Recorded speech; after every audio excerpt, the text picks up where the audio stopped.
முதல் வாசகம். நான் உனக்கு தருகின்ற இச்சுருளேட்டை தின்று உன் வயிற்றை நிரப்பு என்றார். அச்சுருளேடு என் வாயில் தேன் போல் இனித்தது. இறைவாக்கினர் எசேக்கியேல் நூலிலிருந்து வாசகம். அதிகாரம் 2 இறைவசனம் 8 முதல் அதிகாரம் 3 இறைவசனம் 4 முடிய.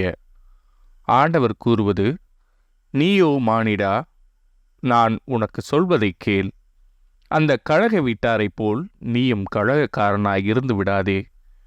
உன் வாயை திறந்து நான் உனக்கு தருவதை தின்றுவிடு என்றார். அப்போது என்னை நோக்கி ஒரு கை நீள்வதைக் கண்டேன். அதில் சுருளேடு ஒன்று இருந்தது. அவர் அச்சுருளேட்டை என் முன் விரித்தார். உள்ளும் புறமும் எழுதப்பட்டிருந்த அதில் கதறல்களும் புலம்பல்களும் கேடுகளும் எழுதப்பட்டிருந்தன. அவர் என்னை நோக்கி, மானிடா, நீ காண்பதை தின்றுவிடு. இச்சுருளேட்டை தின்றபின் இஸ்ரேல் வீட்டாரிடம் போய் பேசு என்றார். நானும் என் வாயை திறக்க அவர் அச்சுருளேட்டை எனக்கு தின்ன கொடுத்தார். மேலும் அவர் என்னை நோக்கி, மானிடா, நான் உனக்கு தருகின்ற இச்சுருளேட்டை தின்று உன் வயிற்றை நிரப்பு என்றார். நானும் தின்றேன். அது என் வாயில் தேன் போல் நினைத்தது. மேலும் அவர் என்னை நோக்கி, மானிடா, புறப்படு, இஸ்ரேல் வீட்டாரிடம் போய் என் சொற்களை அவர்களுக்கு எடுத்து கூறு என்றார். இது ஆண்டவரின் அருள்வாக்கு. இறைவா, உமக்கு நன்றி. பதிலுரை பாடல்.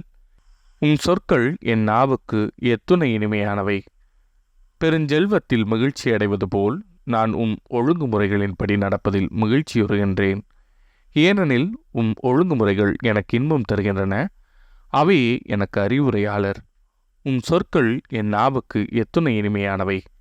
நீர் திருவாய் மலர்ந்த சட்டம் ஆயிரக்கணக்கான பொன் வெள்ளி காசுகளை விட எனக்கு மேலானது. உம் சொற்கள் என் நாவுக்கு எத்துணை இனிமையானவை. என் வாய்க்கு தேனினும் இனிமையானவை. உம் சொற்கள் என் நாவுக்கு எத்துணை இனிமையானவை. உம் ஒழுங்குமுறைகளை என்றும் என் உரிமை சொத்தாய் கொண்டுள்ளேன். ஆகவே அவை என் இதயத்தை மகிழ்விக்கின்றன. வாயை ஆவென திறக்கின்றேன், பெருமூச்சு விடுகின்றேன்.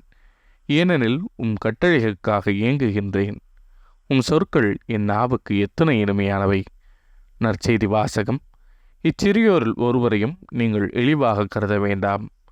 மத்தேயு எழுதிய தூய நற்செய்தியிலிருந்து வாசகம். அதிகாரம் 18 இறைவசனங்கள் 1 முதல் 5 முடிய மற்றும் 10 முதல் 14 முடிய. அக்காலத்தில் சீடர்கள் இயேசுவை அணுகி, விண்ணரசில் மிக பெரியவர் யார் என்று கேட்டார்கள். அவர் ஒரு சிறு பிள்ளையை அழைத்து அவர்கள் நடுவில் நிறுத்தி பின்வருமாறு கூறினார்: நீங்கள் மனந்திரும்பி சிறு பிள்ளைகளைப் போல் ஆகாவிட்டால் விண்ணரசில் புகமாட்டீர்கள் என உறுதியாக உங்களுக்கு சொல்கிறேன்.